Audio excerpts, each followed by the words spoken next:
हाँ, तो आज हम पढ़ने वाले हैं इनकम फ्रॉम हाउस प्रॉपर्टी, जो कि हमारी यूनिट 2 है। यूनिट 2 में हमारे दो चैप्टर्स हैं। पहला है इनकम फ्रॉम सैलरी और दूसरा है इनकम फ्रॉम हाउस प्रॉपर्टी। दोनों ही इक्वली इम्पॉर्टेंट हैं। दोनों से प्रायर क्वेश्चन पूछा गया है, दोनों से कई बार प्रैक्टिकली पूछ लिया गया है थ्योरी पूछने की जगह। तो हमको दोनों ही टॉपिक बहुत अच्छे से करने हैं। तो हेडिंग लिखेगा इनकम फ्रॉम हाउस प्रॉपर्टी। चलिए लिखिए heading income from house property. आइएगा, इनकम फ्रॉम हाउस प्रॉपर्टी से चालू कर रहे हैं हम। तो ये सारी चीज़ें मैं समझा रहा हूँ, पीडीएफ आपको मिल जाएंगे मेरे ऐप पे, तो वहाँ से आप सारी चीज़ें डाउनलोड करके रख सकते हैं, आप प्रिंट आउट ले सकते हैं। तो यहाँ पर जिनको नोट्स बनाने हैं वो नोट्स बना लेंगे, जिनको केवल और केवल समझने में फोकस करना है वो समझने में फोकस करें, और मेरी ओपिनियन रहेगी ज़्यादा अच्छा रहेगा समझने पे फोकस करें। फिर भी आपकी जैसी चॉइस, ठीक है। आइएगा, हेडिंग लिखिएगा income from house property. Income from house property, house property.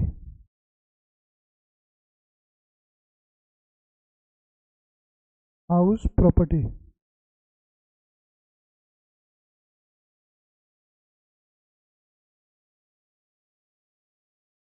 ठीक है। तो इनकम टैक्स आपको पता होना चाहिए, पूरा सेक्शन के ऊपर बेस्ड है। इनकम टैक्स लॉ नाम है, और जहाँ भी लॉ आते हैं वहाँ सेक्शंस हो ही जाते हैं। तो यहाँ पर जो है सेक्शन आपका है 22 से चालू होगा, चलेगा आपका सेक्शन 27 तक। 22 से 27 तक आपका ये सेक्शन है। तो सबसे पहले अपन बात करते हैं पहला सेक्शन 22 की। तो सेक्शन 22 जो है आपका चार्जिंग सेक्शन है। Charging section, charging section, charging section मतलब क्या? किसी भी हेड का पहला जो सेक्शन होता है वो चार्जिंग सेक्शन होता है।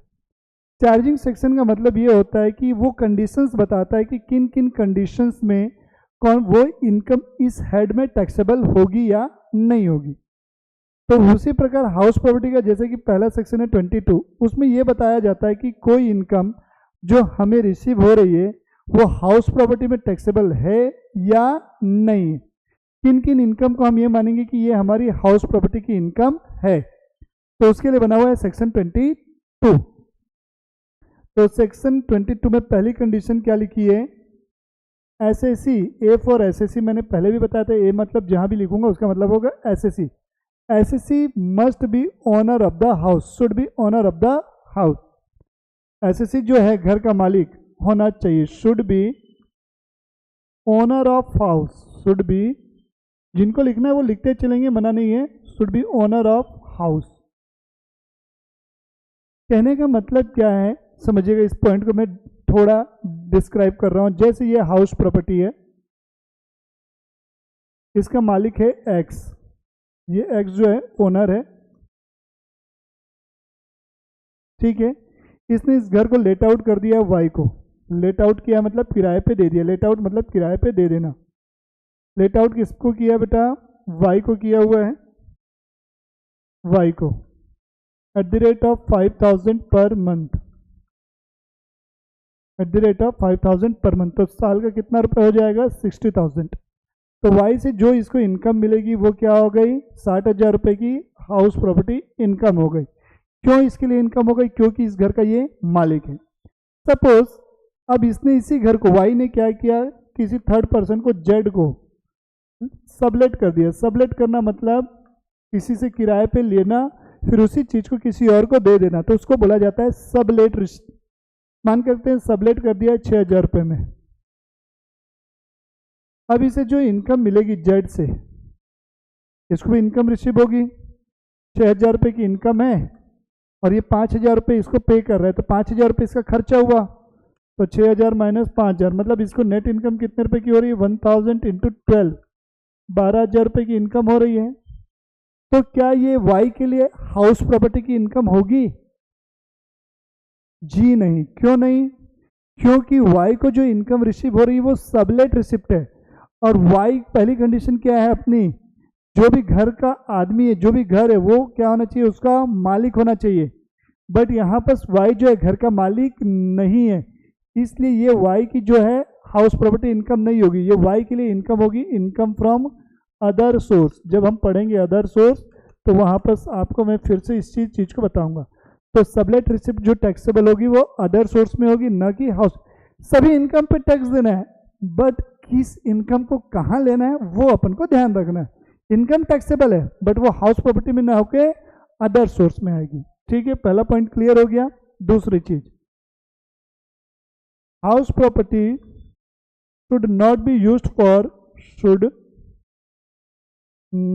used for business and professional purpose, should not be used for business and professional purpose, business and professional purpose by the assessee, professional purpose by the assessee himself, by the assessee, SSC के द्वारा उस घर का उपयोग अपने निजी business के लिए नहीं होना चाहिए।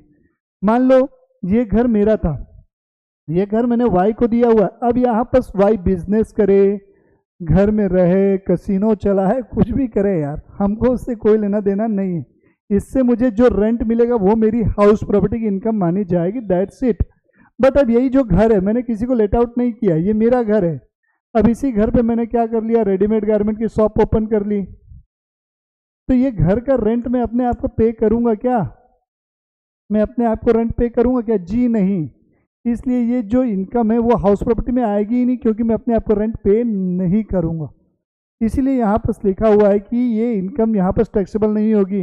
अब बिजनेस कर रहा हूँ तो इस बिजनेस से जो इनकम आएगी वो मेरी इनकम कहाँ आएगी? पीजीबीपी में आएगी। समझ में आ गई बातें? ओके। दूसरा किसी भी पर्पज के लिए कर सकता, बट मैं खुद अपने बिजनेस और प्रोफेशन के लिए यूज नहीं कर सकता। ठीक है। तीसरी जो कंडीशन है, charge on the basis of annual value, charge on the basis of annual value, charge on the basis of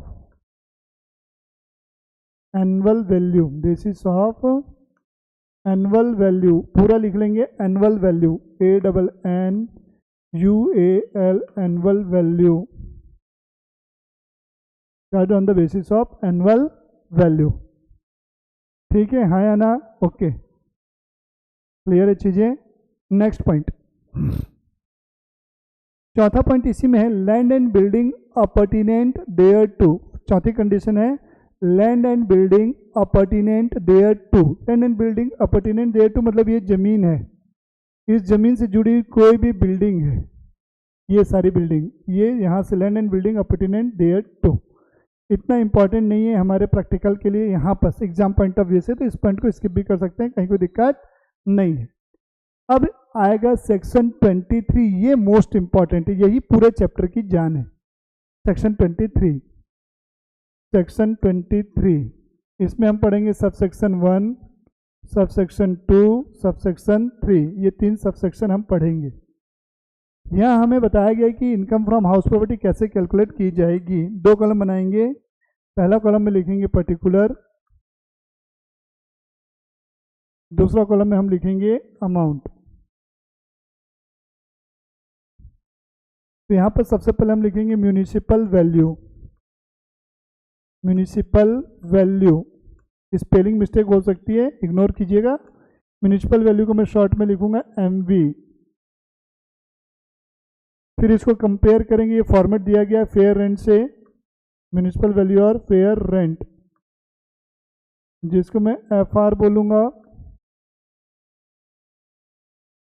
ठीक है, तो इन दोनों में जो भी वैल्यू बड़ी होगी, हायर होगी, मान के चलते म्यूनिसिपल वैल्यू है 100 रुपये, फेयर रेंट है 110 रुपये, तो इन दोनों में जो भी हायर होगा उसे सेलेक्ट कर लिया जाएगा, whichever is higher. H stands for higher. अब ये जो वैल्यू आएगी इसको कंपेयर करोगे आप स्टैंडर्ड रेंट से। स्टैंडर्ड रेंट क्या होता है? रेंट कंट्रोल एक्ट बना हुआ है, इससे ज़्यादा आपको रेंट चार्ज नहीं करना है, बट ऐसा कहीं भी होता ही नहीं है, अपन उससे ज़्यादा ही लेते हैं। स्टैंडर्ड रेंट से कंट्रोल क्या करोगे, कंपेयर करोगे, तो इन दोनों में जो भी लोअर होगा, मान के चलते स्टैंडर्ड रेंट है 90 रुपये, तो इन दोनों में जो भी लोअर होगा तो 90 रुपये हमारा लोअर है, तो इसे सेलेक्ट किया जाएगा। इसको बोला जाएगा एक्सपेक्टेड रेंट। क्या बोला जाएगा? Expected rent, ER, expected rent, expected rent. और SR का फुल फॉर्म है standard rent.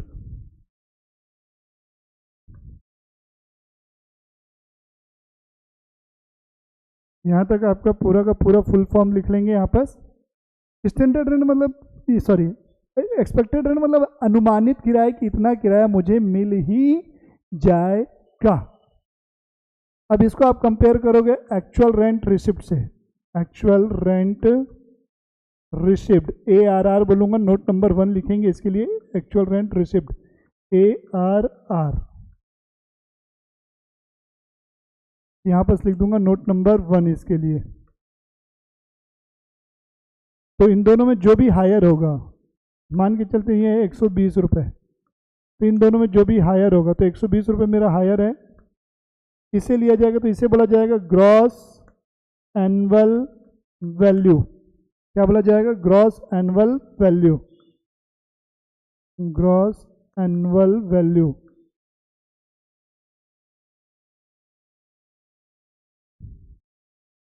Gross annual value, GAV।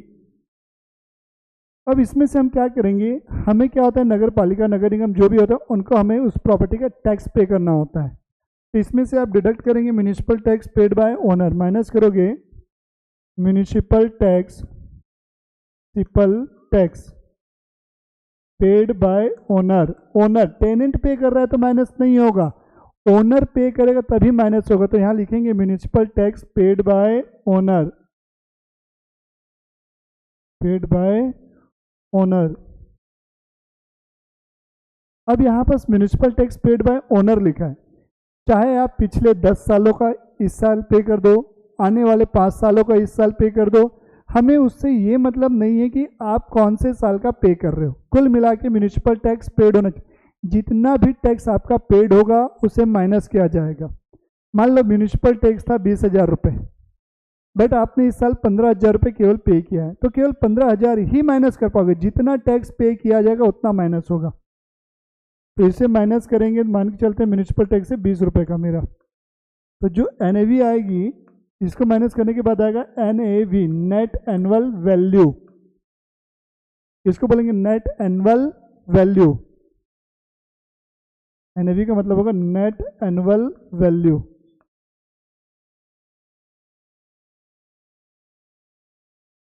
Net annual value. अब नेट एनुअल वैल्यू में से हम क्या करेंगे, माइनस करेंगे deductions. Deduction under section 24, under section 24A, 24A 30% of NAV। अभी मैं बस आपको समझा रहा हूँ, ये डिटेल से सेक्शन 24, इसके बाद में 24 को डिटेल से समझाने वाला हूँ, तो उसके लिए आप लोग पैनिक मत होना कि ये क्या है। सेक्शन 24 30% ऑफ NAV, तो 100 है, 100 का 30% कितना हुआ, 30। फिर माइनस करोगे 24B, इंटरेस्ट ऑन लोन। क्या माइनस करोगे, इंटरेस्ट ऑन लोन। तो जो भी घर बनाने के लिए, ये इंटरेस्ट ऑन लोन जो मैंने लिखा, ये हाउस प्रॉपर्टी से रिलेटेड होना चाहिए। मैंने किसी की शादी के लिए लोन ले लिया, बिजनेस के लिए लोन लिया, उसका इंटरेस्ट यहाँ माइनस करूंगा, जी नहीं, हाउस प्रॉपर्टी के लिए ही वो लोन होना चाहिए।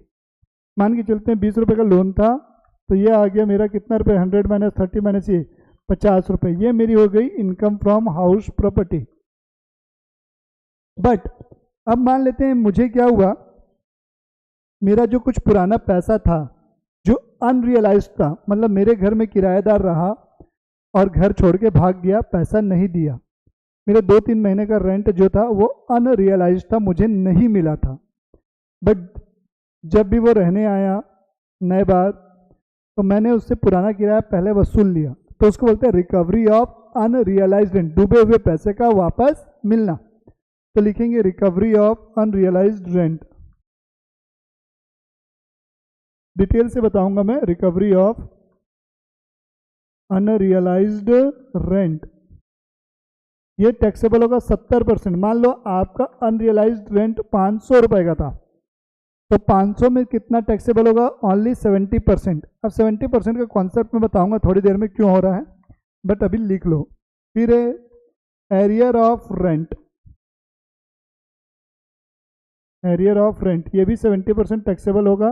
तो इनको टोटल करने के बाद आपकी total income from house property आएगी, total income from house property आएगी। लिख लेंगे, मैं कुछ नोट्स लिखवा रहा हूँ, उसके बाद आपको इन दोनों का कॉन्सेप्ट में समझाऊंगा।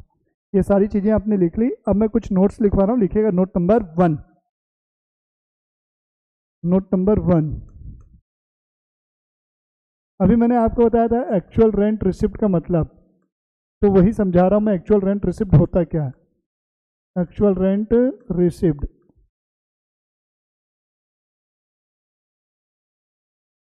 सपोज ये मेरी हाउस प्रॉपर्टी है,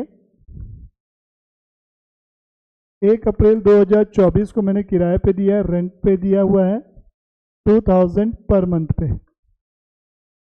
2000 पर मंथ पे। कब तक के लिए? 31 मार्च 2025 के लिए। ठीक है, ये 12 महीने की पीरियड के लिए मैंने लेट आउट कर दिया है। तो अब मुझे देखो, ध्यान से सुनना मेरी बात। जैसे मेरी क्लास में 20 बच्चे बैठे हैं, एक बच्चे की फीस है 2000, तो मेरे मन में लड्डू आता, अरे यार 20 इंटू 2 40,000 रुपये आने वाले हैं, आने वाले हैं और आ गया, दोनों में अंतर है।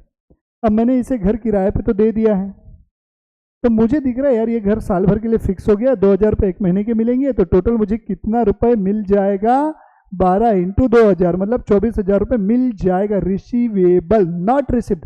तो यहाँ मैं लिखूंगा actual rent receivable, actual rent receivable, receivable, actual rent receivable. तो 2000 इंटू कितना? 12 महीना, तो मुझे कितना रुपए मिल जाएगा? 24,000 रुपये मिलने का है। कितना रुपये मिलने का है? 24,000 रुपये मिलने का है। अब मान के चलते हैं मुझे 2 महीने का रेंट इसमें नहीं मिला, सामने वाला घर में रहा और रेंट नहीं दिया, तो उसको बोलते हैं अनरियलाइज्ड रेंट। तो जितना नहीं मिला, मान लो 2 स्टूडेंट मेरी फीस खा गए, नहीं दिए, पढ़ लिए पर फीस नहीं दिए, तो उसका नुकसान हुआ ना मेरा।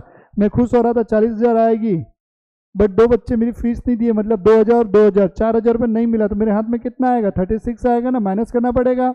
तो वैसे ही 2 महीने का किराया नहीं मिला, तो आप उसे यहाँ से डिडक्ट करोगे, तो लिखोगे अनरियलाइज्ड रेंट, अनरियलाइज्ड रेंट। मान के चलता हूँ 2 महीने घर खाली था, तो 2 महीने का नहीं मिला है मुझे, 2000 इंटू 2 तो 4,000 रुपये मुझे नहीं मिला। फिर आप माइनस करोगे यहाँ पास। अब क्या हुआ? वैकेंट पीरियड, वैकेंट मतलब घर का खाली रहना। मान लो ये किराएदार घर बीच में छोड़ दिया, इसका मन नहीं था, कुछ भी दिक्कत आ गई हो, तो अपन घर के बाहर आप देखेंगे टू लेट का बोर्ड लगा देते हैं, घर किराए से देना है। मान लेते हैं 3 महीने घर किराए से नहीं चढ़ा, खाली था, तो उस 3 महीने का रेंट का नुकसान मेरा हुआ, मुझे मिला क्या? जी नहीं, तो वो भी माइनस होगा। तो यहाँ लिखेंगे रेंट ऑफ वैकेंट पीरियड, यहाँ लिखेंगे rent of vacant period. Rent of vacant period 2000 into कितना महीना? 3 महीना, तो टोटल कितने का? 6,000 का मेरा ये नुकसान हो गया। तो मेरे हाथ में 4 और 6 10, तो 24,000 में से 10,000 गया, 14,000 रुपये। तो ये मेरा क्या हुआ? Actual rent receipt. Note number 1 मेरा ये था, एक्चुअल रेंट रिसिप्ट का मतलब। लिख लेंगे, चलो लिखो जल्दी से।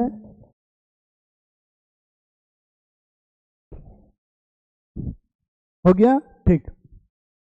नोट नंबर 2, तो नोट नंबर 2 क्या है?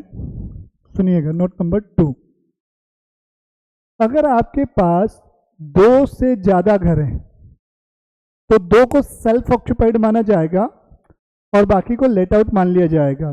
तो लिखिएगा इफ एसएससी के पास, हिंदी में लिखवा रहा हूं, एसएससी के पास 2 से ज्यादा घर हैं, मोर देन 2 हाउसेस हैं, यानी कि 2 से ज्यादा घर हैं, तब 2 हाउस को सेल्फ ऑक्यूपाइड मानेंगे। क्या मानेंगे? सेल्फ ऑक्यूपाइड मतलब खुद के रहने के लिए। क्या मानेंगे को? सेल्फ ऑक्यूपाइड मानेंगे। सेल्फ ऑक्यूपाइड मानेंगे एंड बाकी को सेल्फ ऑक्यूपाइड मानेंगे एंड बाकी को,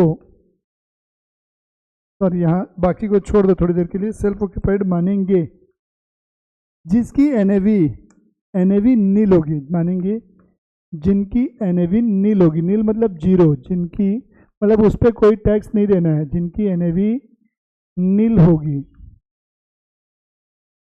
नील होगी।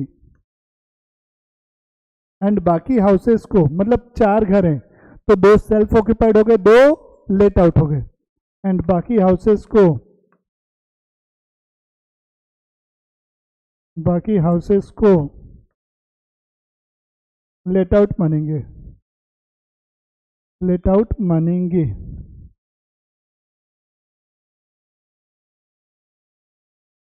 ठीक है, नोट नंबर 2 मेरा क्लियर हो गया। नोट नंबर 3,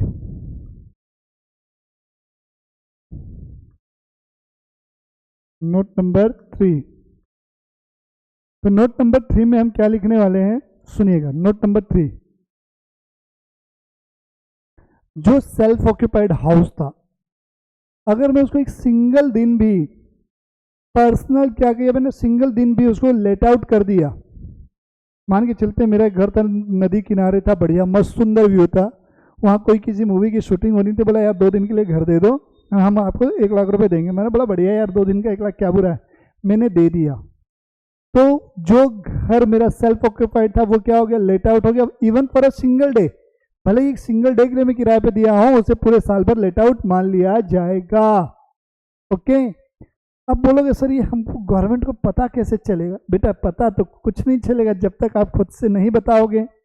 और अब है कौन? चोर। टैक्स चोरी करते हैं हम, क्योंकि फायदा ही नहीं है हमको टैक्स देने का, गवर्नमेंट को कुछ फायदा मिलता नहीं, इसलिए टैक्स चोरी हम कर लेते हैं। तो बेटा ये सब चीजें जब पता चलती है, जब घर में छापा पड़ेगा, रेड होगी, अरे बाप रे ऐसा था। जब तक आपके बारे में कुछ नहीं बताया है, आपने आपको कुछ नहीं बताया तो गवर्नमेंट को पता ही नहीं चलेगा। बट जब छापा वापा पड़ेगा, रेड वेड पड़ेगी, शिकायत वगैरह होगी, तब पता चलेगा। अदरवाइज जब तक आप बचा के खा रहे हो, खाओ, एंजॉय करो, कहीं कोई दिक्कत नहीं है। ठीक है, ओके। तो if SSC tax, F SSC let out self occupied house, self occupied को मैं एसओपी लिखूंगा आगे से। If SSC let out self occupied house even for a single day, भले ही 1 दिन के लिए लेट आउट करे, even for a single day,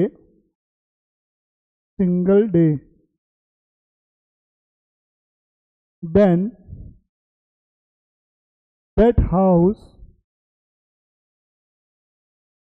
will be treated as, that house will be treated as, will be treated as let out through out the year. Let out through out the year मतलब पूरे साल भर, let out through out the year, through out the year, उसे हम पूरे साल भर के लिए लेट आउट मान लेंगे। Let out through out the year. Clear हो गई चीजें? कोई डाउट यहाँ तक? जी नहीं। तीसरी चीज हो गई, 2 हाउस हैं, 2 हाउस को लेट आउट कर दिए, ये भी हो गया, एक्चुअल रेंट रिसिप्ट हो गया। ओके, अब बात आती है, क्वेश्चन है 3 हाउस हैं, हाउस 1, हाउस 2, हाउस 3। अब इनकी एनएवी है, मान के चलते हैं 10 लाख, 12 लाख और 14 लाख। अब आप बताओ इसमें से कौन से 2 हाउस को आप सेल्फ ऑक्यूपाइड मानोगे? तो जिनकी एनएवी ज्यादा हो, याद रखना, जिनकी एनएवी ज्यादा हो उसे सेल्फ ऑक्यूपाइड मानेंगे, क्योंकि उसी पे टैक्स सबसे ज्यादा जाएगा। मान लो इन दोनों को मैंने मानता तो 14 लाख पे टैक्स जाता, अगर इन दोनों को माना तो मेरा कितने पे टैक्स जाता? 14 लाख पे, क्योंकि इसको तो लेट आउट मानना पड़ता। अब मान लो इन दोनों को मान रहा हूं तो मेरा टैक्स कम जाएगा ना, क्योंकि मुझे यहाँ 10 लाख पे टैक्स देना पड़ेगा। तो जिनकी एनएवी ज्यादा होगी उसको आपको सेल्फ ऑक्यूपाइड मानना है। पहली चीज क्लियर हो गई? ओके। दूसरी चीज, अब देखो आपका पिछले क्वेश्चन में देखो यहाँ पर अनरियलाइज रेंट कितना है 4,000 रुपये। ठीक है, थोड़ी देर के लिए मैं ये भूल जाता हूँ रेंट ऑफ वैकेंट पीरियड को। तो इस केस में मेरे पास जो रेंट रिसिप्ट होगा वो कितना आएगा 20,000 रुपये। और यहाँ एक्चुअल रेंट रिसिप्ट का जो मैंने लिखा हुआ है कॉलम, ध्यान से देखते चलो, यहाँ एक्चुअल रेंट रिसिप्ट लिखा हुआ है, यहाँ पर मेरा 20,000 रुपये आ गया। तो यहाँ पर अपनी 30% की डिडक्शन माइनस हो रही है 20,000 में, जबकि वो डिडक्शन माइनस कितने में होनी चाहिए थी आपकी 24,000 रुपये में। कायदे से अगर आपको मिलता 24,000 तो ये 4,000 रुपये पर डिडक्शन हमारी अभी माइनस नहीं हुई 30% की, क्योंकि ये मुझे मिला ही नहीं है। तो ये पैसा जो डूबा हुआ था ये बाद में मुझे मिल गया, तो बाद में इस पर टैक्स लगाना है मुझे 4,000 रुपये, ये मेरी हाउस प्रॉपर्टी की इनकम मानी जाएगी। तो ये पूरे को मैं 100% पे नहीं ले सकता ना, क्योंकि 4,000 रुपये पे तो 30% माइनस हुआ ही नहीं ना पहले, क्योंकि पहले हमने कितने पे माइनस किया 30%, 20,000 पे। अगर पूरे पे करता तो 24 पे माइनस होता, लेकिन चूंकि 4,000 मिला नहीं था इसलिए 20,000 पे माइनस किए। 4,000 पे कब माइनस करेंगे, जब आपको मिलेगा तब उस पर माइनस करेंगे। इसीलिए 4,000 का 30% माइनस करोगे तो कितना बचेगा हमारे पास 2,800, यानी कि डायरेक्ट इसका मैंने क्या लिख दिया 70%, 100 minus 30 70%। Same for arrear of rent के लिए। एरियर ऑफ रेंट मतलब रेट्रोस्पेक्टिवली आपने घर का किराया बढ़ा दिया है। रेट्रोस्पेक्टिवली का मतलब क्या हुआ, मान के चलते हैं, थोड़ा उतना डिटेल में मत जाओ यार, बस इतना याद कर लो, उतना डिटेल में ले जाऊंगा कोई मतलब नहीं होगा, आप लोग फालतू बोर हो जाओगे। मेन है सेक्शन 24 इंटरेस्ट ऑन लोन का, तो हेडिंग लिखेंगे सेक्शन 24 डिडक्शन। डिडक्शन चलो सेक्शन 24 हेडिंग लिख लो डिडक्शन।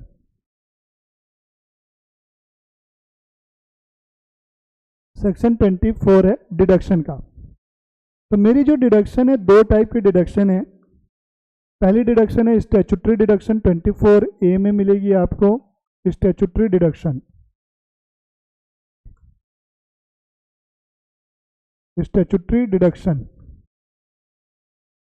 स्टैट्यूटरी डिडक्शन जो है ये है 30% of NAV, 30% of NAV। 30% of NAV कहने का मतलब क्या हुआ, मैंने बताया था। देखो आपने अकाउंट्स में एक बेसिक कॉन्सेप्ट पढ़ा होगा कि यार जहाँ से भी इनकम होती है उसके खर्चे हमको क्या होते हैं माइनस करने का राइट है, हम माइनस करेंगे। तो पहले क्या होता था, लोग जो है बोगस बिल तैयार करते थे। बोगस मतलब नकली, जाली bill, fake bill.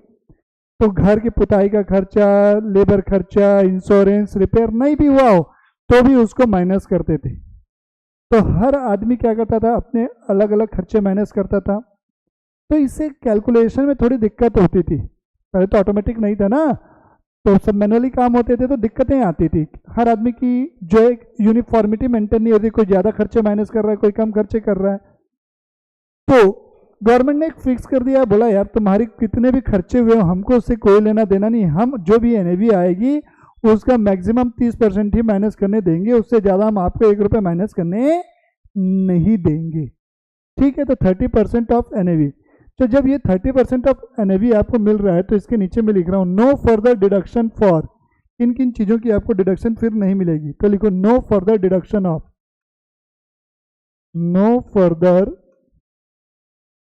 Deduction for, no further deduction for insurance premium paid, जो घर का आप इंश्योरेंस करवाओगे, repair and maintenance, repair and maintenance, repair and maintenance हो गया, white wash, ground rent,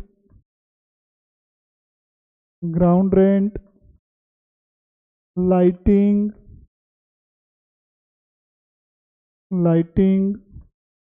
water tax, legal expense भी लिख लेना, legal expense etcetera. Legal expense. इन सब चीज़ों की आपको कोई छूट नहीं मिलेगी। मतलब ये चीज़ें जब भी क्वेश्चन में दिखेगी देखते ही क्रॉस कर देना, इनसे हमें कोई लेना देना नहीं है। फॉर्मेट में जो जो आइटम लिखे हुए केवल वही माइनस होंगे और वही काम आएंगे, बाकी से हमें कोई लेना देना नहीं है। ठीक है, ध्यान रखिएगा। पहली चीज़ तो हो गई ये 24A। अब आते हैं 24B पे। तो 24B है इंटरेस्ट ऑन लोन का, इंटरेस्ट ऑन लोन। तो यही मेन है, इसी में दिक्कत जाती है, यही चीज मेन आपको समझना है इंटरेस्ट ऑन लोन के बारे में। ठीक है, चलिए समझते हैं इसके बारे में। तो 24B इंटरेस्ट ऑन लोन, ये सबसे इंपॉर्टेंट है हमारा। तो आपका जो लोन है, मैंने बताया हमारे दो टाइप के घर होते हैं। पहला होता है सेल्फ ऑक्यूपाइड हाउस और दूसरा होता है लेट आउट हाउस। तो हमें जो डिडक्शन मिलेगी दोनों घर की अलग अलग मिलेगी इंटरेस्ट ऑन लोन की। तो इसके मैं दो हिस्से कर लेता हूँ, दो बेटे बना लेता हूँ इसके। पहला बेटे का नाम है आपका सेल्फ ऑक्यूपाइड हाउस, पहले बेटे का नाम दे देते हैं self occupied house, self occupied. और दूसरा जो बेटा है let out, let out house. तो इसके लिए कोई लिमिट नहीं है, जितना भी इंटरेस्ट ऑन लोन है the whole amount of interest will be allowed as deduction. पूरी छूट मिल जाएगी जितना भी इंटरेस्ट हो। तो लिखो the whole amount of interest, whole amount of interest, whole amount of interest will be allowed as deduction, will be allowed as deduction। whole amount of interest will be allowed as deduction, जितना interest है पूरा minus हो जाएगा। अब इसमें self occupied house में क्या है, अब ये लोन आपने लिया है बिफोर, लोन जो लिया है, लोन टेकन जो है बिफोर क्या है, 1 अप्रैल 1999 का है, 1 अप्रैल 1999 का है। तब इस केस में अप टू 30,000 रुपये है। अप टू 30,000 मतलब ज़्यादा से ज़्यादा आप कितना छूट ले सकते हो। अगर आपने जो लोन लिया है घर बनाने के लिए 1 अप्रैल 1999 से पहले का, 1999 से पहले का है, तो मैक्सिमम आप 30,000 रुपये ही माइनस कर सकते हो, उससे ज़्यादा माइनस नहीं कर सकते। और ऑन और आफ्टर 1 अप्रैल 99 है तो कितना रुपए, अप टू 2 लाख। मैक्सिमम कितना माइनस कर सकते हैं आप इस केस में, 2 लाख रुपए तक माइनस कर सकते हो। ठीक है, ध्यान रखिएगा, लिख लो। इसमें फिर मैं नोट डाल के लिखवाऊंगा। ठीक है, स्क्रीनशॉट ले लो, पॉज कर सकते हो जैसा आपकी इच्छा। अब लिखिएगा नोट डाल के, नोट डाल के लिखिएगा note, deduction of interest,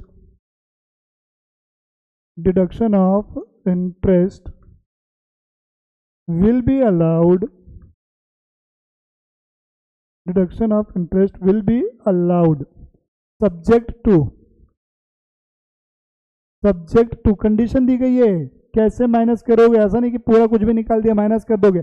subject to, ये इंपॉर्टेंट है, ध्यान से सुनिएगा। Subject to 1/5 of prior period interest, 1/5 of prior period interest, prior period interest plus whole amount of current year interest, whole amount of current year, जिसको मैं previous year भी बोलूँगा, financial year भी बोलूँगा, करंट ईयर को ही, मतलब ये current year interest जो अभी हमारा है तो 24-25 है। ठीक है, whole amount of current year interest. ठीक है, the interest will be allowed subject to 1/5 of prior period interest plus whole amount of current year interest. ये हमारी कंडीशन हो गई। अब इसी में आगे हम बात करते हैं, यहां पर सब वर्ड आया प्रायर पीरियड। तो प्रायर पीरियड का मतलब क्या होता है समझिएगा। प्रायर पीरियड का मतलब समझा रहा हूं मैं, प्रायर पीरियड क्या होता है। तो लिखिएगा meaning of prior period, meaning of prior period,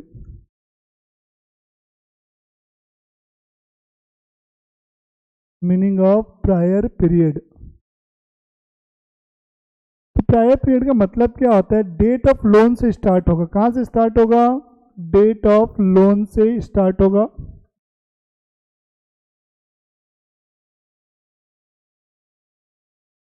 start होगा कहाँ से स्टार्ट होगा? जिस दिन आपने लोन लिया है, जिस दिन आपने लोन लिया है वहां से ये स्टार्ट होगा। और कब तक चलेगा? एंड विथ, कब एंड होगा? एंड विथ जिस प्रीवियस ईयर में घर बना। ध्यान से सुनना, प्रैक्टिकल क्वेश्चन के थ्रू समझाऊंगा इसको, अभी नहीं समझाऊंगा। अभी समझाऊंगा समझ में नहीं आएगा, बस इसको लिख लो। प्रैक्टिकल क्वेश्चन आएंगे वहां मैं दिखाऊंगा इसी का खेला है, और हाउस प्रॉपर्टी में कोई खेला नहीं है, यही खेला होना है। ठीक है? जिस प्रीवियस ईयर में घर बना, जिस प्रीवियस ईयर में घर बना, ठीक उससे पहले की 31 मार्च, ठीक उससे पहले की 31 मार्च, और date of repayment of loan, जिस दिन तुमने घर का लोन रिपे कर दिया पूरा रहे। Date of repayment of loan, date of repayment of loan. इन दोनों में से जो भी पहले आ जाए, विच एवर इज अर्लियर, इसको बस याद करके रखे रहो। अभी इसको मैं समझाऊंगा नहीं, इसको आप याद करके रखे रहो। इसको मैं समझाऊंगा, प्रैक्टिकल क्वेश्चन से आएंगे क्वेश्चन में, तब मैं इस सेक्शन का जिक्र करूंगा। अभी कोई जिक्र नहीं करने वाला हूं इसके बारे में ज़्यादा, इसको बस आप एज इट इज कॉपी कर लेंगे, ज़्यादा अच्छा रहेगा। नोट नंबर 1 हो गया। अब नोट नंबर 2, मैंने आपको अभी थोड़ी देर पहले बताया, यहाँ पर देख सकते हो कि लोन जो आपने लिया है, अगर आपका 1 अप्रैल 1999 से है, तब उस केस में कितना है? 30,000 है। और उसके बाद लिया है तो कितने रुपए तक है? 2 लाख तक की है। ठीक है? तो इसी में मैं आपको नोट लिखवा रहा हूं, इसी के लिए लिखिएगा, even if loan is taken, even if loan is taken on or after 1st April 1999 for repair, renovation or reconstruction,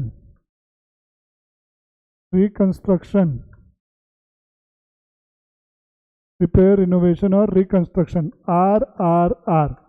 एक मूवी भी आई थी ना, RRR, तो वैसे याद रख लीजिएगा इसको। Then deduction of interest restricted up to 30,000, deduction restricted up to 30,000। मतलब बोल रहा है कि अगर आपने 1 अप्रैल 1999 के या उसके बाद लोन लिया है, ठीक है, लेकिन लोन का पर्पज जो है आपका घर का रिपेयर करना है, रिनोवेशन करना है, रिकंस्ट्रक्शन करना है, तब अमाउंट जो आपको डिडक्ट करने के लिए मिलेगी इंटरेस्ट की, वो मैक्सिमम आपको 30,000 ही मिलेगी। 2 लाख वाली लिमिट यहाँ पर एप्लीकेबल नहीं होगी। जो लोन है वो आपका फ्रेश लोन होना चाहिए। कहने का मतलब या तो घर परचेज करने के लिए होना चाहिए, या घर पूरा का पूरा जीरो से बना रहे तब के लिए होना चाहिए। उस केस में आपको मिलेगी। रिपेयर और रिनोवेशन, रिकंस्ट्रक्शन के लिए देन आपको वो 30,000 पे ही रोक देगा, उससे ज्यादा की आपको डिडक्शन नहीं मिलेगी। ये हो गया। अब 2-3 सेक्शन और हैं, बस मेन खत्म हो गया, पूरे मेन खत्म हो गए, बस 2 और है। सेक्शन 25AA है। सेक्शन 25AA क्या बोलता है सुनिएगा। जैसे कि आप घर बनाने के लिए बैंक से लोन लिए, कहीं कोई दिक्कत नहीं है, जितना भी इंटरेस्ट पे किए माइनस हो जाएगा, नहीं भी पे किए तो भी माइनस। इंटरेस्ट की डिडक्शन जो है अक्रूवल बेसिस पे होती है, पेड करना जरूरी नहीं है। मान लो 2 लाख इंटरेस्ट बना, आपने पे किया 70,000, कोई दिक्कत नहीं, माइनस पूरा 2 लाख होगा, इसको भी लिख लेना। इंटरेस्ट ड्यू बेसिस पर माइनस होता है, नोट डाल के लिख लेना, interest is allowed on due basis, not on actual payment basis.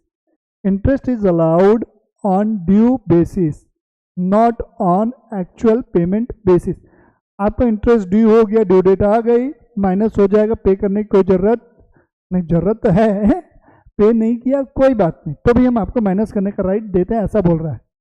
और सेक्शन 25AA क्या बोल रहा है, if loan is taken outside India, लिखेगा इफ, फिर समझाऊंगा, if loan is taken outside India, side India, and at the time of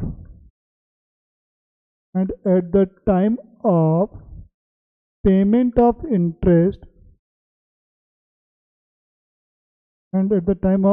of interest, TDS is not deducted, TDS is not deducted,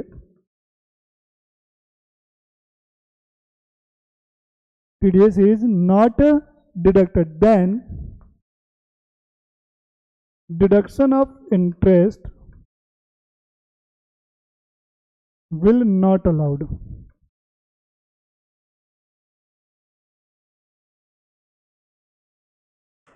ये लिखो, फिर इसको मैं आपको समझाता हूं डिटेल से।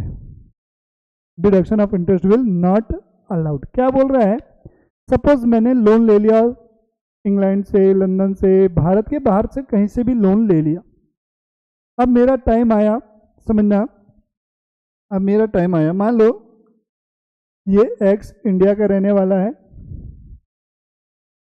अब वाई जो है बेटा आपका कनाडा का रहने वाला है, ठीक है, कनाडा का, ठीक है। इसने इससे लोन लिया हुआ है, लोन 10 लाख का, और इस पर at the rate of interest है 10% पर एनम, 10% पर एनम पे, तो इस लोन का इंटरेस्ट कितना हुआ, 1 लाख रुपए, ठीक। अब ये 1 लाख रुपए किसकी इनकम है, वाई को पे करेगा ये, तो ये वाई की इनकम हो गई, इसकी इनकम हो गई, वाई की इनकम हो गई। अब को रिलेट करो यूनिट 1 से, यूनिट 1 में रेसिडेंशियल स्टेटस मैंने आपको पढ़ाया था, जिसको समझना है उसके लिए, हर किसी के लिए जरूरी नहीं है, जो समझना चाहता है लॉजिक उसके पीछे, मेरी क्लास का यही एक फायदा है कि मैं आपको लॉजिक्स बताऊंगा, बाकी आपको कोई लॉजिक नहीं बताएगा। यूनिट 1 में जब आप पढ़ोगे तो ₹1 लाख आपके लिए क्या हुआ, ओआर की तो इनकम एनआर के लिए क्या होगी, ये नॉन रेसिडेंट है ना, वाई वहां का लंदन का है, कभी इंडिया आया नहीं, कनाडा का है, बाहर का है, वो इंडिया आया ही नहीं, तो वो क्या है, नॉन रेसिडेंट है, तो नॉन रेसिडेंट की इनकम क्या हो गई, 1 लाख रुपए। क्यों, इंडिया की वजह से कोई भी इनकम क्या हो रही है आपकी, होती है, तो उसे क्या माना जाता है, क्या माना जाता है, उसकी इनकम माना जाता है। तो एनआर की इनकम 1 लाख रुपए की है। अब कायदे से इसे इंडिया में आके 1 लाख रुपए के ऊपर टैक्स पे करना चाहिए, बट इतना शरीफ है क्या ये इंडिया में आएगा और टैक्स पे करेगा क्या, जी नहीं। इसीलिए एक्स को बोल दिया भैया जो भी इसका टैक्स बनेगा उसका टैक्स तुम काट के नेट अमाउंट इसको हैंड ओवर करो। मान के चलते हैं 10,000 रुपये का टैक्स बन रहा था, तो आप इसे 90,000 रुपये पे करो। कितने रुपए पे करो, 90,000 रुपये, ठीक है। अगर आप ऐसा नहीं करते हो तो आपको इंटरेस्ट माइनस करने नहीं मिलेगा। तो अगर आपको इंटरेस्ट माइनस करने नहीं मिलता, समझना मेरी बात को, एनएवी मेरी मान के चलते हैं कितनी, 4 लाख की, इसमें से माइनस करना था 24A 30%, 1,20,000 चला गया। अब माइनस करना है interest on loan. Interest on loan मेरा कितना है, 1 लाख रुपए का है, तो ये माइनस होगा जब मैं टीडीएस काट के दे दिया। अगर मैं ऐसा नहीं किया तो मुझे माइनस करने नहीं मिला, तो ये मुझे 2,80,000 मेरी इनकम थी। अगर इसमें मैं इंटरेस्ट माइनस करता 1 लाख तो मेरी इनकम होती 1,80,000। मुझे जो टैक्स देना था वो कितने पे टैक्स देना था, 1,80,000 पर। बट मैंने चूंकि इसका टीडीएस नहीं काटा, इसका टैक्स नहीं दिया, इसलिए 1 लाख मुझे माइनस करने नहीं दिया। अब मुझे जो टैक्स देना है वो कितने पे देना है, 3,80,000 पे देना है, मतलब कि सॉरी 2,80,000 पे।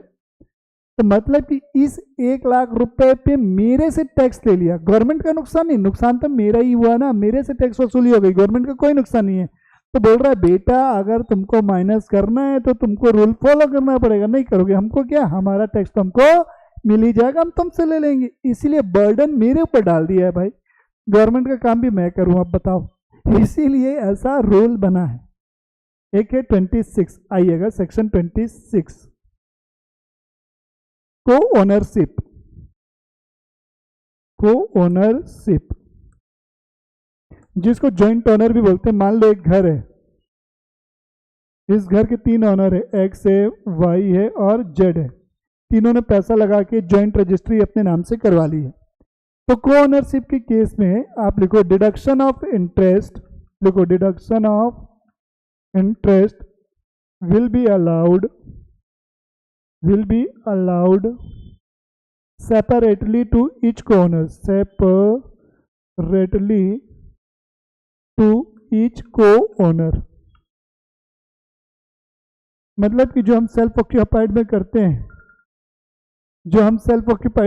हैं, वो क्या है, सेल्फ ऑक्यूपाइड में जो हम करते हैं कि 30,000 या 2 लाख, तो ये 30,000 और 2 लाख सबके लिए है, 30,000 और 2 लाख सबके लिए है, इंडिविजुअली नहीं, तीनों का मिला के नहीं है कि 30,000 और 2 लाख तीनों का मिला के अलाउड होगा, इंडिविजुअली हमें सबके लिए माइनस करना है। मतलब सबको इतने की लिमिट है, कंबाइन नहीं देखा जाएगा। डिडक्शन ऑफ इंटरेस्ट हम सबके लिए सेपरेटली ही देखेंगे, ये इसका मेन मोटो है। सेक्शन 27 है डीम्ड ओनर, क्या नाम है, डीम्ड ओनर, वो अपन को पढ़ने की जरूरत नहीं है। तो ये था आपका पूरा हाउस प्रॉपर्टी का कॉन्सेप्ट। नेक्स्ट क्लास में मैं आपसे प्रैक्टिकल क्वेश्चन करवाऊंगा। ये सारी चीज़ें आपने अच्छे से बना लिए, नोट्स तो अच्छे से पढ़ के आएंगे, याद करके आएंगे, खास करके सेक्शन 23 एंड 24 ये पूरे हाउस प्रॉपर्टी की जान है। मिलते हैं नेक्स्ट वीडियो में।